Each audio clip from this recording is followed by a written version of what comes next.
Well, it is Money Mondays here at KMIR 6, and today we are talking about women and money issues, finances. And we could all use a little help, that's for sure.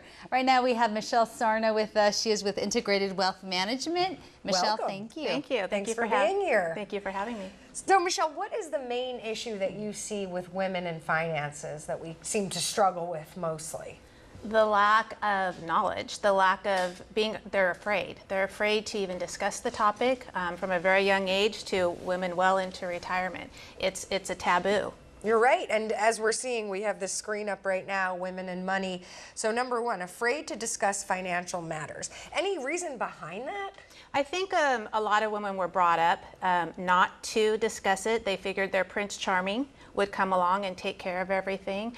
And also they just aren't aware. They just don't even really think about it. It's not in their makeup to think about taking care of the finances. I agree. I mean, I personally do struggle with just managing my money and getting the best deals possible for myself. Exactly. And what's interesting is women control over $7 trillion in purchasing power. Wow. So we are out there, and so we're spending. It's just we need to learn how to save for that long term. Okay. Now, number two that we had mentioned on this graphic that we have up there is difficulties taking financial responsibility. So what can we do to take responsibility?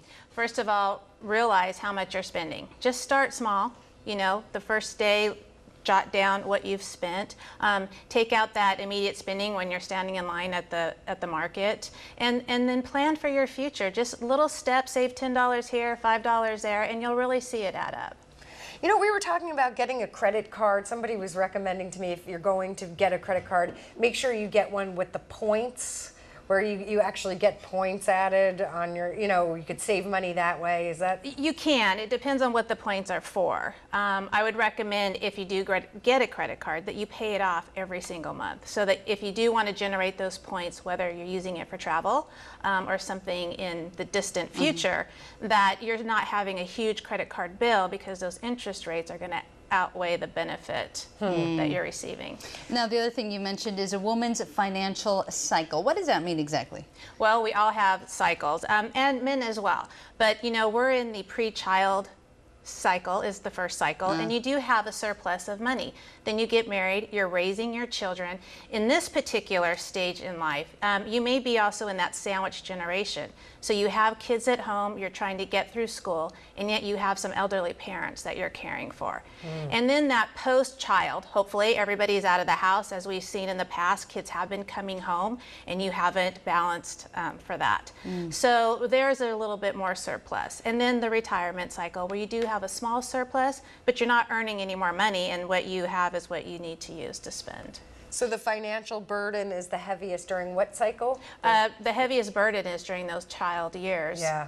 Hopefully, you do have parents that you're not having to care for, and they've set up their long-term care and their retirement, but you may be stuck in that sandwich generation, is what they call it. And the biggest thing is, of course, times are changing. So as women, we have to take this into our own hands, and we have to be empowered to make smart decisions about money, right? Oh, exactly. 9 out of 10 women find themselves solely responsible for their retirement. Wow. So we're living longer. A baby girl born today is averaging to live 102.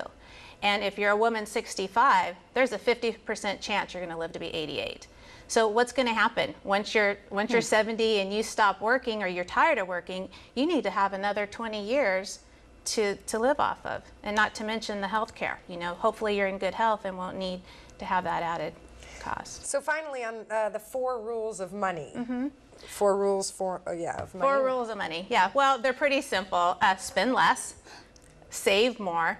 When you do have that money to save, invest wisely, and try to give generously. That's a good one. I like that. We can do that. Yeah, spend less. That's key right there. Save more. Not to be stereotypical, but us women, we do tend to make those impulse choices. If you're going shopping or something, like, oh, I like that dress, I want to buy it. So it's important to be responsible. Absolutely. And we like to give. So if we can have all our ducks in a row, at the end of the day, we'll be able to give. Great tips. Thank you so so much, Michele, for having me. joining us. I learned a lot. That was very, very Hopefully you at home informative did for us. too. Thank you.